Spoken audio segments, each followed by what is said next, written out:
Hello there, it's Ray. We all know that learning English is quite confusing sometimes, not just for non native speakers but also for native speakers as well. But not today. I will show you the easiest way and the most fun way to learn English.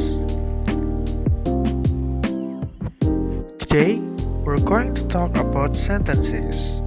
But before we jump into it, we need to know first what sentence is. A sentence is a group of clauses usually contain subject and verb that expresses a thought in the form of a statement.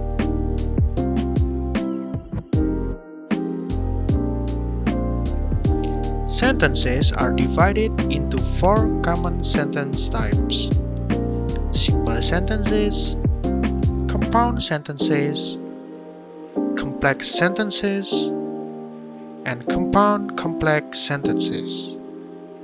These types of sentences are classified based on the use of independent clause and dependent clause. So, what are independent clause and dependent clauses?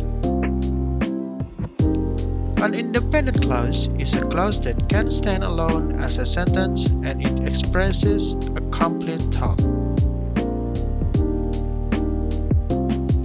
A dependent clause or subordinate clause is a clause that cannot stand alone as a complete sentence and it does not expresses a complete thought. Take a look on this example. The argument started when she took my book. The words "the argument started" is an independent clause because it could stand alone as a sentence. Meanwhile, the words "when she took my book" is a dependent clause because it could not stand alone as a sentence, as it still had to explain about what happened after or before when. So, how does the independent clause and or dependent clause affect sentences? Let's start with simple sentences first. A simple sentence contains a subject and a verb, and it may also have an object and modifiers. However, it contains only one independent clause. For example, they studied APA rules for many hours. Anya and Becky completed and submitted their journal review. Both of the examples are indeed simple sentences. Although there are two subjects and two verbs in the second example, it is still a simple sentence because both verbs share the same subjects and express one complete thought.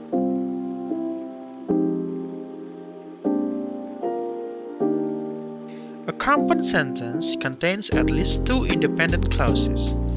These two independent clauses can be combined with a comma and a coordinating conjunctions or with a semicolon. For example, Karina sent her friend a letter, but her friend didn't receive it yet. Lloyd completed his scientific article and he created his reference list. Both of the examples are compound sentences. The two clauses after and before the conjunctions can stand alone and express a complete thought. A complex sentence contains at least one independent clause and at least one dependent clause.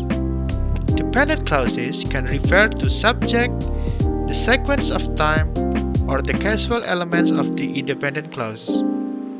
A complex sentence always has a subordinator such as if, as, because, since, after, although, when.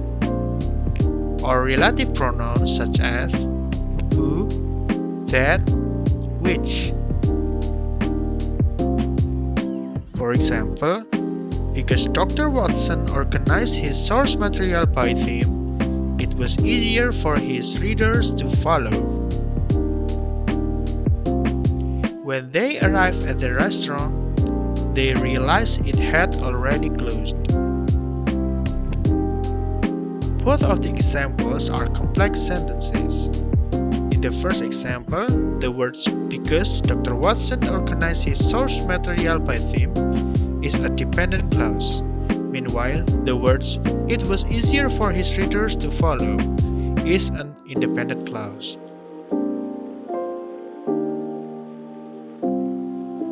Sentence types can also be combined. A compound complex sentence contains at least two independent clauses and at least one dependent clause. For example, she studied hard for her exam, but she still failed because she didn't understand the material.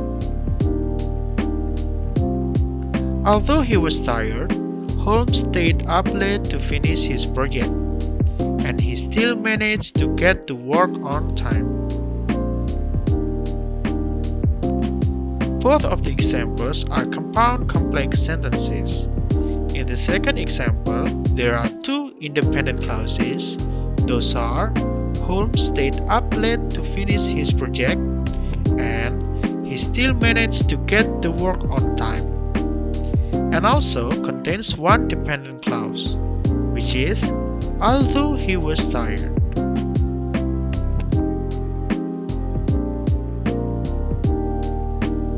That's all for today. I hope to see you soon on the next material. Bye!